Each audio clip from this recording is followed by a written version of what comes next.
Hello, you're welcome. You're welcome to my channel today, and it gives me great joy to observe you are doing this video.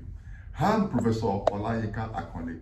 I'm a lecturer in the university. On this channel, I do a number of stuff, but all the stuff I do, sociology, research, relationship, and migration are central to them. You're welcome once again to my channel. Meanwhile, if you have not subscribed to this channel, what are you waiting for? Kindly go ahead and click subscribe on your screen right now to join my family of subscribers, and so that you might be alerted every time I drop new content. Today the video is on postmodernism. This is an intellectual, if you like, broad intellectual movement. Some people have said it's not a theory, some say it's just a movement. Well, it depends on how you look at it. From my perspective, I think I call it a theory, and if you want to call it also intellectual movement, it's fine. But basically, what are theories? Theories are basically explanatory frameworks to help us explain. So theories help us to explain. And they must have been around for a substantial period of time to have been used and agreed to be a way of explaining the body of knowledge. But why some people also think, postmodernism is more of just a movement, is because of his claim that there's a need to disrupt traditional ways of thinking, of explaining society. Also because it's deeply penetrated in the sense that if you look at it, it's visible in nearly every area of knowledge. Every area of knowledge. Unlike traditional theories like social action theory, social exchange theory, symbolic interactionism, you will see that whether in architecture, in art, in law, in humanities, in science, in engineering, in tech, everywhere, you will see postmodernism, being applied in this area. So, the issue of boundary in postmodernism is not clearly defined.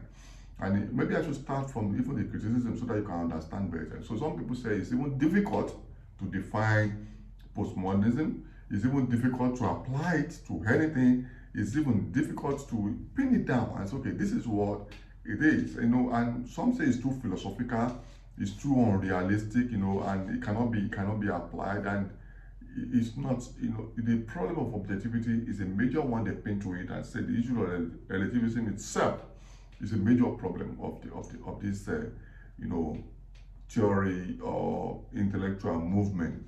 That is also too broad. It's too broad. Anything can be called postmodernism because it's not easily amenable to definition. But what I will do today in this video is I will assist in characterizing it, because if you as a scholar today, you must understand what postmodernism is all about and some element of it. So, but for me, even with all of these criticisms, so I think it's worthy of examining, of teaching, because wherever you find yourself, you will soon be confronted with postmodernist ideas or even postmodernism as a body of knowledge, as an epistemology. And against this background, I think it's very important for us to know. And that's why I'm dropping this video today. Emergence can be traced to late 20th century. And that's why also some people believe it's not yet mature enough to be called a theory, because it's just been around for how long? 20th century today, compared to Marxism, compared to some other theories like functionalism or structural functionalism. Some people believe, so this is just, and people believe just a random ideas of some people. Meanwhile, there are many names that have been associated with postmodernism. A major one among them is Lyotard, Foucault, and a name a number. So I'm always very careful of attaching names to knowledge, because many people must have contributed over time. Who may not earn credit for their contribution. So, but I think Foucault and Lyotard are very central to these ideas of postmodernism. And key thing you have to know about postmodernism is destruction of traditional knowledge, or interrogation of traditional knowledge. So postmodernism can simply be regarded as a body of knowledge, body of ideas that try to interrogate and disrupt traditional knowledge and traditional ways of explaining societies. So an interrogation, critical interrogation of what we call reality. For postmodernists, reality itself is not real and should be subjected to questioning and interrogation.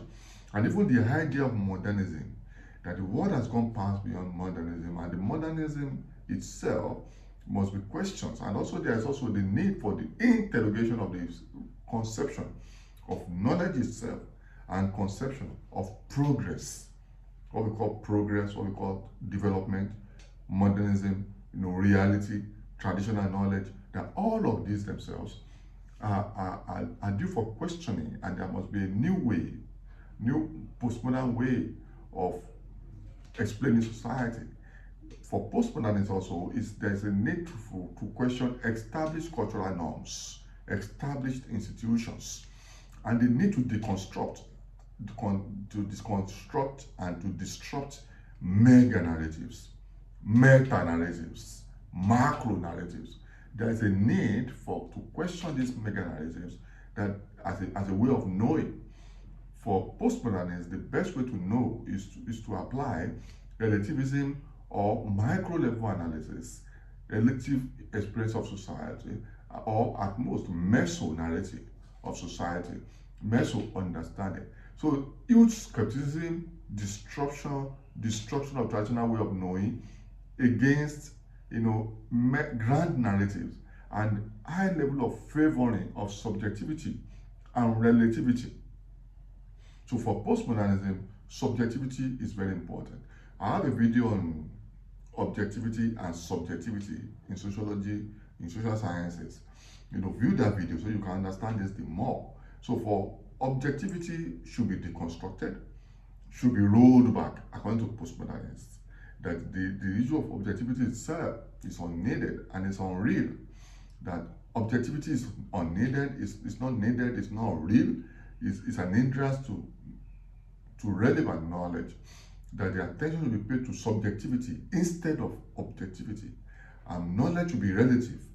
And a more allusion, a more agreement with interactionist way of looking at society.